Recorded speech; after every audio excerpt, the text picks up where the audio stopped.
지지난주 2주 전에 수요 기도회 때 하나님께서 우리를 복 주시고 사용하시기 위해서 사인을 보내신다, 그런 말씀을 전했습니다. 세 가지 사인이었는데 영적 전쟁, 영적 공격이 일어난다 말씀을 드렸습니다. 이 사람이 하나님께 쓰임 받을 사람이라면 귀신은 귀신같이 알기 때문에 완전히 망가뜨리려고 공격을 한다, 그렇게 말씀을 드렸습니다. 또 다른 한 사인은 광야로 몰아가신다, 쓰시기 위해서, 그런 말씀을 드렸고, 또 다른 하나는 갈망, 자꾸 기도하고 싶은 갈망, 그런 것이 올라올 때 하나님께서 나를 쓰시려고 나를 훈련시키시구나, 그걸 캐치하셔야 된다 말씀을 드렸죠. 그리고 순종하며 주님이 훈련하시면 맡길 때 그 빚어지고 그릇이 되고 또 하나님께서 복을 부으시는 그런 은혜가 넘친다 말씀을 드렸습니다. 오늘은 그 중에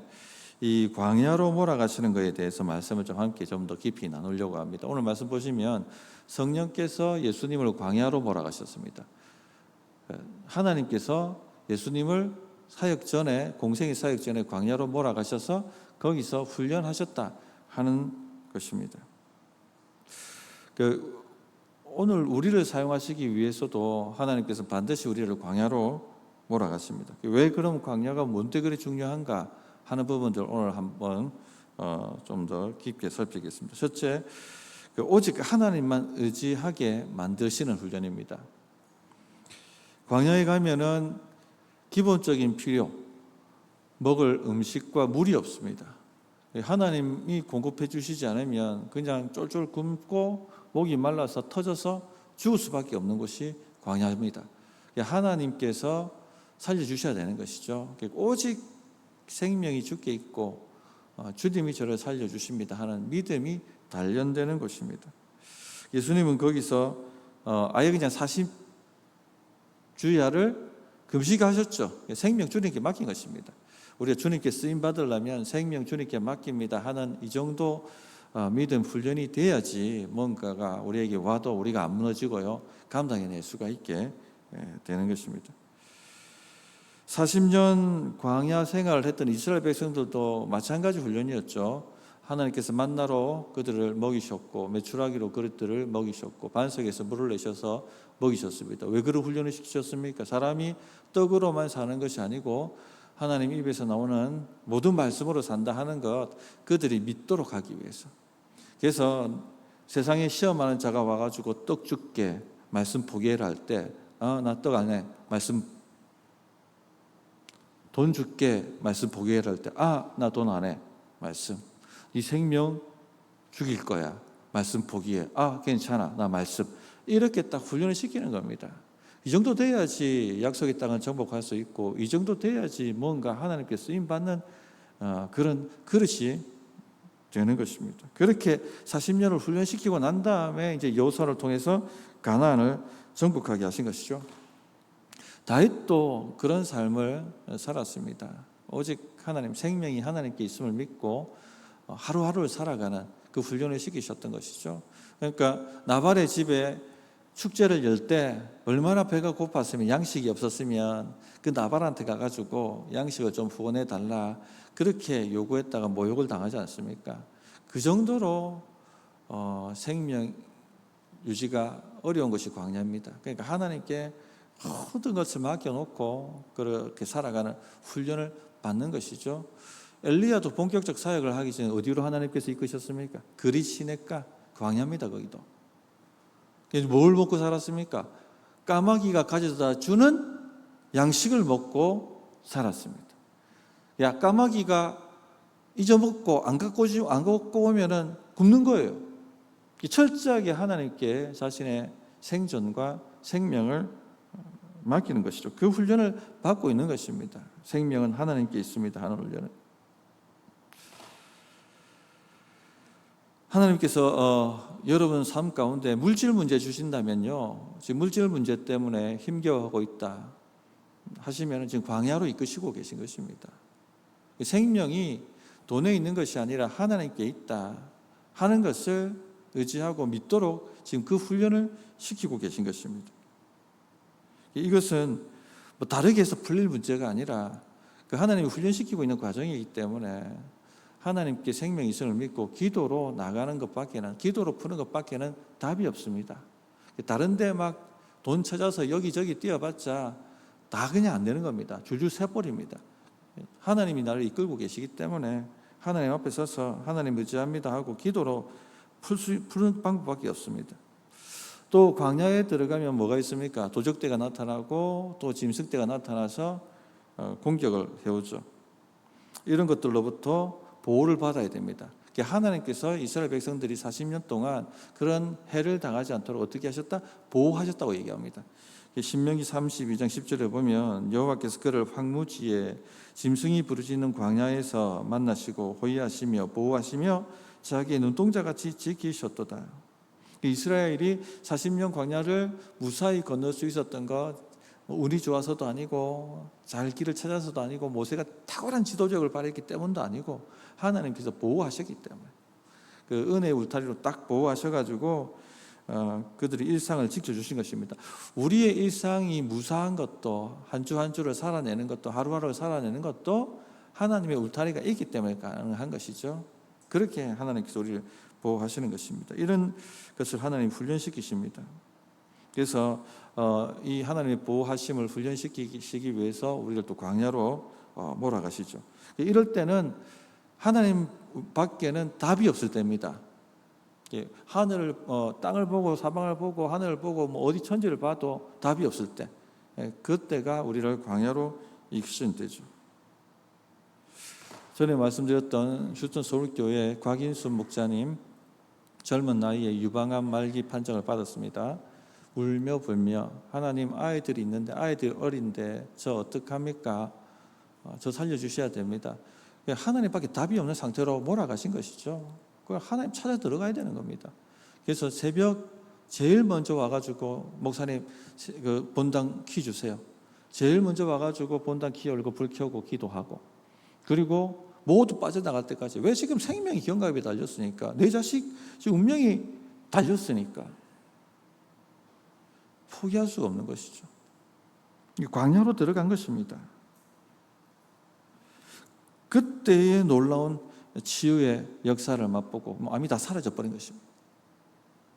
그리고는 성령의 은사가 열리는데 누군가를 위해서 기도하면 그 사람이 왜 아파하는지, 어떤 상처가 있는지, 어디에 병이 있는지가 다 보이는 거예요. 그분들을 위해서 기도해 주면 치유가 되고 회복이 되는 것입니다. 노숙자들, 불량자들, 이런 사람들이 몰려와가지고 목장을 이루고 삶이 회복되고, 복음의 능력이 엄청납니다. 성령의 능력이 엄청납니다. 저는 우리 교회도 그런 역사가 일어나야 된다고 생각합니다. 아멘이십니까? 이 경산 땅에 망가진 인생이 많습니다. 깨어진 가정, 엮이는 가정에 사는 사람들, 중독자들, 인생 망나니 같이 사는 사람들, 그런 사람들이 어디서 복음을 듣고 구원받고 생명이 바로 잡히고 제자가 되겠습니까? 그런 능력 있는 교회를 통해서 이루어지는 것이거든요. 지금 성령의 능력이 교회에 없기 때문에 그런 역사가 안 일어나는 것입니다. 왜 성령의 능력이 없느냐? 그 능력을 달라고 부르짖지 않으니까. 그 훈련이 안 돼 있으니까.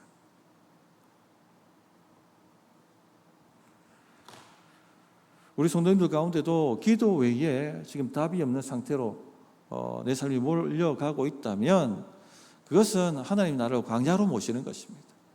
성령이 예수님을 광야로 몰아가셨던 것처럼 나를 지금 광야로 몰고 계신 것이죠. 그러면 하나님 뜻에 맡겨야지. 순종해야 되죠. 하나님께 답을 찾습니다. 하나님 외에는 답이 없습니다. 하나님 살리시면 살고 죽이시면 죽습니다. 그렇게 기도로 매달려야 되는 것입니다. 자, 근데 이 보통 광야의 시기가 지나가고 하나님께서 은혜의 단비를 부으시고 정복이 일어나고 막 이런 역사가 나타나면 느슨해집니다. 다윗이 광야를 지나서 훈련을 받고 난 다음에 통일왕국을 이루지 않습니까? 그때 다윗이 어떤 상태에 빠집니까? 느슨해져 버렸습니다. 그러면서 사방의 대적을 다 정복하고 이제 나라가 완전히 안정이 되니까 자기 군사력을 자랑하기 시작했죠. 그리고는 인구조사를 해라. 내 군사력이 얼마나 되는지 내가 한번 쫙 백성들한테 쫙 하고 이 정도로 내 파워가 있다. 한번 보여줘야겠다. 그렇게 하다가 하나님께 심판당해가지고 전염병을 통해서 많은 사람들이 죽는 역사가 있었지 않습니까? 다윗 같은 분도 이렇기 때문에 우리가 스스로 광야로 들어가야 됩니다. 어떻게 스스로 광야로 자주 들어갈 수 있을까요? 기도를 의지적으로라도 하는 것입니다. 그냥 기도로 나를 묶어버리는 것입니다. 계속 광야로 나를 몰아가는 것이죠. 하나님께서 광야로 몰아가셔서 우리를 광야 훈련시키실 때는 기도 안 하면 살 수 없기 때문에 그때는 뭐 기도하라 말할 필요가 없습니다. 그냥 기도하는 것입니다. 강일수 목사님처럼 지금 목숨이 경각에 달렸는데 뭐 따질 게 뭐 있습니까? 매 새벽 일찍 오고 새벽 늦게 오고 하라 하지 말라 문제가 아닌 것입니다. 그렇게 몰아가시기 때문에. 그러나 그 훈련이 끝나고 나면은 내가 느슨해진단 말입니다. 그러니까 나를 기도로 내가 묶어버려야 되는 거예요, 의지적으로. 그래 해야지 무너지지 않습니다. 그래서 예수님은 이 광야의 40일 훈련이 끝나시고 공생애 하시면서도 어떻게 하셨다? 자주 습관적으로 기도하라. 광야로 들어가시죠. 기도로 들어가는 게 광야로 들어가는 것입니다. 제자들이 다 알았죠. 그래서 습관적으로 주님이 이렇게 하신다는 게 이 기록될 만큼 습관을 따라가셨다는 말씀이 나오지 않습니까? 그리고 누가는 이것이 예수님 사역의 승리의 비결이다 하는 것을 말씀을 하십니다. 누가복음 22장 39절에 보면 예수께서 나가사 습관을 쫓아 감람산에 가심에 제자들도 쫓았더니 습관을 쫓아. 성도님들 기도를 깨우십시오. 같이 한번 선포하십시다. 내 영혼아 기도를 깨우자. 한가하게 있을 때가 아닙니다. 지금 우리가 어떻게 한가하게 지금 이 시대를 분별하면 한가하게 있을 수가 있습니까? 기도를 깨워야 되는 것입니다. 목사님 피곤합니다. 다 피곤합니다. 안 피곤한 사람 어디 있습니까? 기도해야 합니다. 목사님 시간이 없어요. 시간이 많은 사람 없습니다. 시간을 쪼개서 내서라도 기도해야 하는 것입니다. 기도 안 하면요 더 쪼들리고, 기도 안 하면 더 바빠지고, 기도 안 하면 더 피곤해집니다. 기도 안 하면 더 아픈 거예요. 더 아픈 거. 그러므로 성도님들 기도를 깨우십시오. 그것밖에 답 없어요. 이 암울한 시대에 우리 가정 지키고 우리 자식들 지키고 교회 지키고 할 수 있는 유일한 방법이 무엇입니까? 기도밖에 없는 거예요. 기도밖에. 우리 교회가 살아남을 뿐만 아니라 이 경상을 살아남는 정도 갖고서 안 됩니다. 우리가 그렇게 부름받은 사람들이 아니에요. 경산을 정복해야 됩니다. 그러면 어떻게 됩니까? 사명 감당하려면 기도밖에 없는 것입니다. 기도밖에.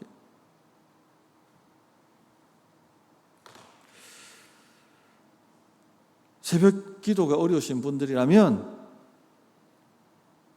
자신만의 정시 기도회를 만드셔야 됩니다. 시간을 딱 고정해가지고. 제일 좋은 것은 집에서 할 수 있을 정도로 훈련이 되어 있으면 됐죠. 오케이. 그러니까 그렇게 안 된다면 의지적으로 교회에 나오셔야 돼요. 마음으로 믿는 건 아무 의미 없습니다. 행동 안 따라가면 그건 의미 없어요.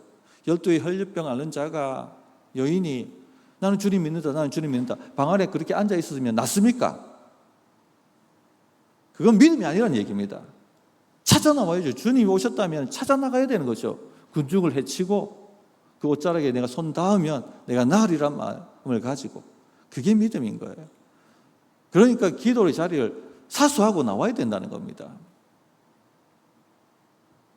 진짜 기도가 없다면 여러분 삶은 확 열리지 않을 것입니다. 더 어려워집니다. 그러므로 이 교회 방 여러 개 만들어 놨잖아요. 주중에 이 기도 이 방을 광야로 만드십시오. 자기 광야로. 에어컨도 다 있습니다. 판넬도 다 얼마나 그냥 팍팍 쓰세요. 기도한다면. 할렐루야. 그래서 우리 교회 광야의 영성이 좀 살아서 움직일 수 있었으면 좋겠습니다. 그렇게 할 때 여러분 삶을 고작질하는 더러운 영들이 다 끊어지고 떠나갈 줄 믿습니다. 두 번째 광야는 뭐냐? 오직 하나님만 바라보게 만드시는 거예요. 그런 훈련을 하시는 겁니다. 이 광야는 외롭지 않습니까? 사람이 없습니다. 고독합니다.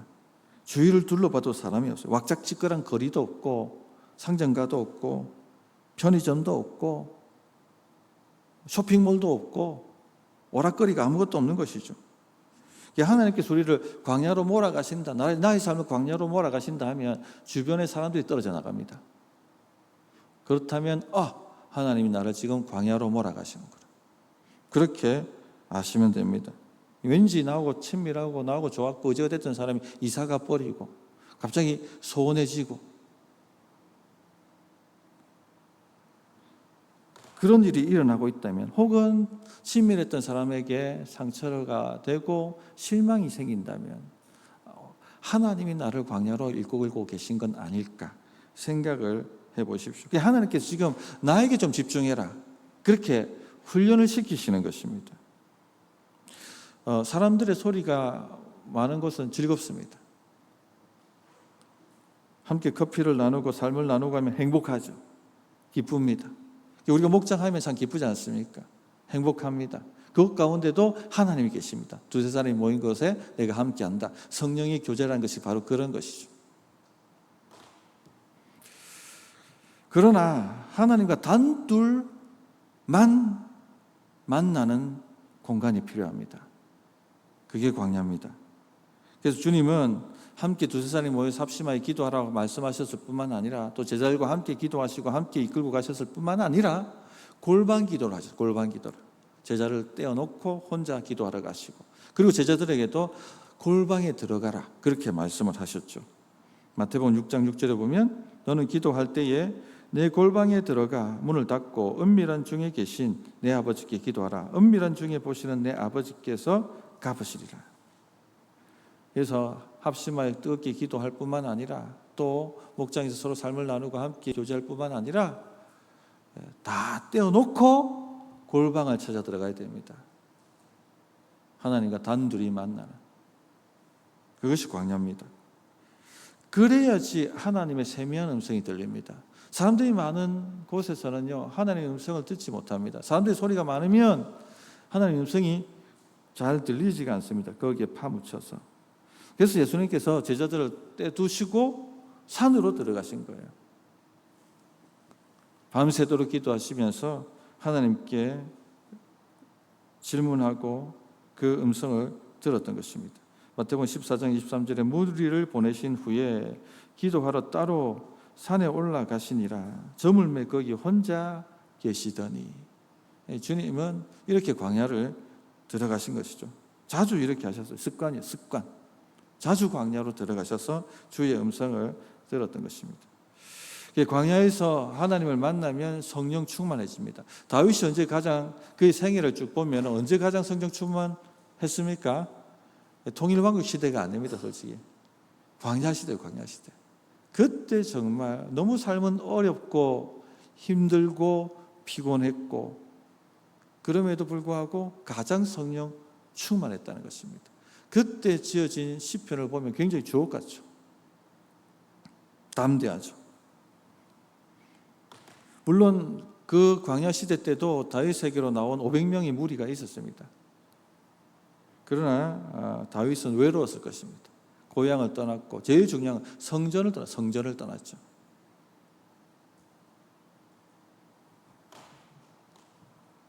그 500명이 함께 있어도 그 마음이 채워졌겠습니까? 그러니까 하나님을 찾아서 그가 홀로 기도하러 갔을 것입니다.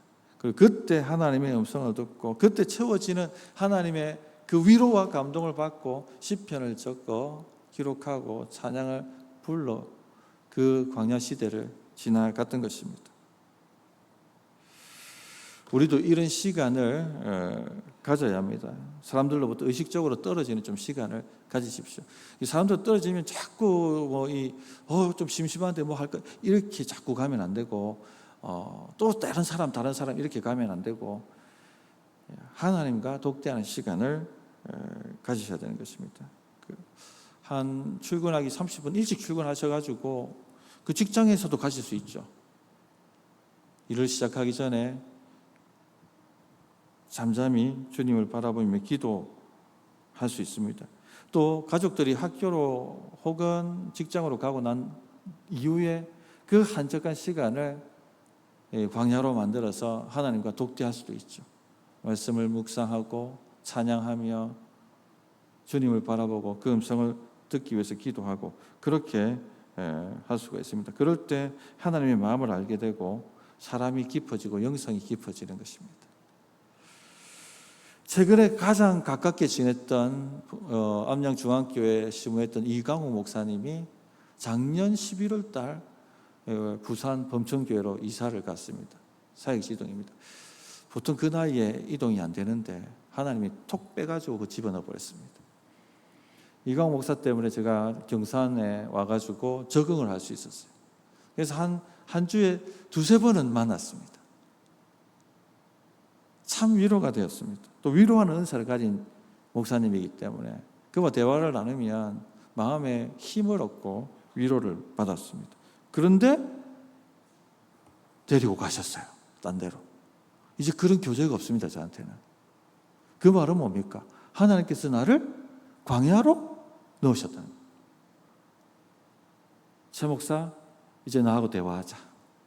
이제 나하고 좀 더 집중 대화하자. 내가 너에게 할 말이 있다. 그렇게 저를 이끌고 계시다고 저는 생각합니다. 요즘 또 아이들이 다 커가지고 이제 대학 가니까 다 없어요. 또 지금 이제 막내는 고2니까 학원에서 안 나타납니다. 이제 잠잘 때나 나타납니다. 집에 들어가면은 집사람하고 저밖에 없어요. 광야입니다, 광야.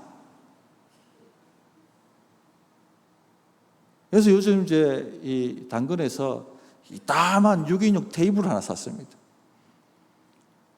그리고는 이 거실에 놔두고 집사람하고 같이 이 말씀 묵상하고 하나님께 좀 더 하나님 말씀하실 게 있다. 말씀하실 게 있는데 뭔가 지금 나의 새로운 사역의 차원을 열기 위해서 혹은 우리 교회 새로운 뭔가를 열시기 위해서 나에게 뭔가 말씀하실 게 있는 게 아닌가 뭐 이렇게 지금 생각을 하고 있습니다. 할렐루야.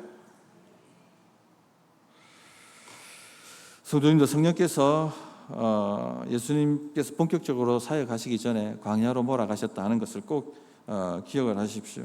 예수님의 제자인 우리도 하나님께서 그렇게 우리를 광야로 몰아가십니다. 그렇게 하실 때는 우리를 사용하기 위해서 복을 주시기 위해서 그렇게 하시는 것입니다. 물질에 문제가 생겼습니까? 기도할 수밖에 없는 상황입니까? 기도 외에는 답이 없습니까? 광야로 몰아가고 계신 것입니다. 사람들과 관계가 시들해졌습니까? 정말 좋았고 의지가 됐던 사람들이 소원해졌습니까? 아니면 그들이 이사 갔습니까? 떠났습니까? 고독합니까? 외롭습니까? 지금 하나님께서 광야로 우리를 몰아가시는 것입니다. 순종하십시오. 하나님만 의지하시고 하나님만 바라보시고 하나님과 시간을 가지십시오. 그렇게 될 때 하나님께서 여러분을 그 기간 동안 빚으시고 준비시키시고 엄청난 일들을 맡기시고 엄청난 사역과 사명들을 여러분 통해서 이루어 가실 것입니다. 그런 은혜가 있기를 진실로 바랍니다. 자, 말씀을 가지고 한번 기도하십시다.